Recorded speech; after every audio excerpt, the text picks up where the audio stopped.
हो रहा। देखो रोने पीटने लगोगे 2 मिनट में उड़ा दूंगा सारी स्लाइड। जिनसे ग्राफ से सॉल्व नहीं हो रहा उसके दो कारण है। पहला, एक आपने कभी सोचा ही नहीं। दूसरा कि आप जब ये सोच रहे हैं तो आप मैथ्स और फिजिक्स में कूद नहीं पा रहे। बेसिक से करा चुका हूं, मैं कह दूंगा भाई काइनेमेटिक इक्वेशन से सॉल्व होते हैं सवाल, तो तू कभी नहीं बोल पाएगा कि हाँ नहीं होते। ग्राफ तू पहली बार सोच रहा है तो भाई मेहनत करनी पड़ेगी यार। तुम लोग रोने पीटने पहले लग जाते हो यार। अगर तुम्हें ऐसी ही है ना तो फिर कन्वेंशनल तरीके से पूरा सिलेबस खत्म हो सकता है 6 महीने में। ये एक्स्ट्रा एफर्ट ला रहा हूं कि पिछले सवाल जो हम लोगों ने करे थे बेसिक इक्वेशन से, उनको मैं देखो वही बात है, जब बेसिक से करा रहा था ना तब तुम्हें दिक्कत आ रही थी ग्राफ से कराओ। और मैंने बोला था बेटा रुक जा, समय आने पर मैं ग्राफ से भी कराऊंगा और एक्स्ट्रा चीजें भी बताऊंगा, लेकिन तुम में पेशेंस ही नहीं है। क्या बोले यार भाई, जब तू पहली क्लास में था ना तब ABCD नहीं लिखी जा रही थी, तेरे से हाथ कांपते थे ए लिखने में। आज दिक्कत है क्या ए लिखने में? बता। नहीं सर नहीं, आप तो नहीं है। क्यों? क्योंकि इतने सालों की प्रैक्टिस आ चुकी है भाई।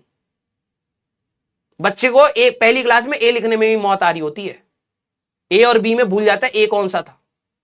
वही तेरे साथ आज हो रहा है। क्यों? क्योंकि तू पहली बार पढ़ रहा है। अब तू ये बोल दे कि सर मेरे को पढ़ाओ मत, क्यों? क्योंकि मेरे को दिक्कत हो रही है, तो वो अलग बात है। तू अनपढ़ रहना चाहेगा कि सर बचपन में मेरे को ए लिखने में दिक्कत आ रही थी, मेरे पेरेंट्स ने मना कर दिया, बच्चे को दर्द नहीं होना चाहिए। तो आज तू क्या होता भाई? ए भी जान रहा होता, बी भी जान रहा होता। जब तुम पढ़ाई करते हो तो कुछ नई चीजें सीखते हो, उसमें स्ट्रगल आता है। जो चीज पहली बार करोगे तो दिक्कत आएगी, उसमें रो मत, उसमें पढ़ाई करो चुपचाप। ये सवाल आपके लेवल अप पे, ठीक है। Level up does not means question कठिन। लेवल अप मीन्स आपका अब सोच का नजरिया अलग हो सकता है, कैलकुलेशन का नजरिया अलग हो सकता है। मैं इसीलिए इसको 2 पार्ट में क्यों कराता जा रहा हूं, पता है क्यों? क्योंकि कुछ बच्चे होंगे जो सेकंड ड्रॉपर होंगे, उनको उससे लेना देना ही नहीं। कुछ अच्छे बच्चे होंगे तो वो तब भी पढ़ रहे होंगे, लेकिन कुछ बच्चे नहीं यार ये क्यों करा रहे हो, ये हाई लेवल क्यों करा रहे हो, ऐसे क्यों बता रहे हो।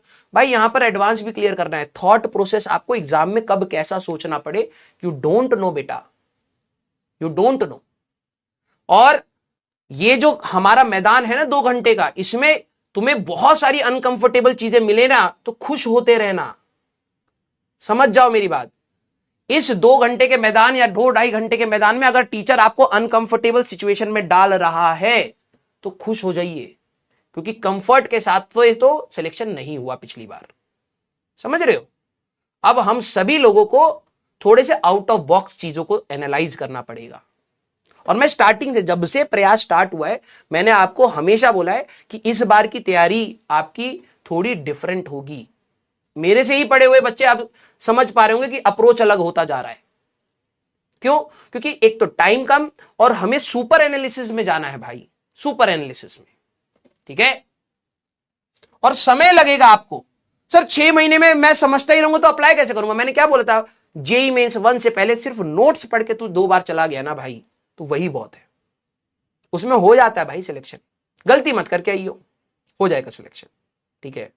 और जेई मेंस 2 से पहले फिर 2 महीने रहेंगे, सारे पीवाईक्यू लगाइयो ना। अभी कुछ बच्चे कहते सर मेरा डीपीपी का बैकलॉग है, मेरा उसका बैकलॉग है, मैं क्वेश्चन नहीं कर पा रहा। जेई मेंस 1 से पहले जितना कर सकता उतना कर, क्लास पूरी करके चले जा, बस समझ के चले जा।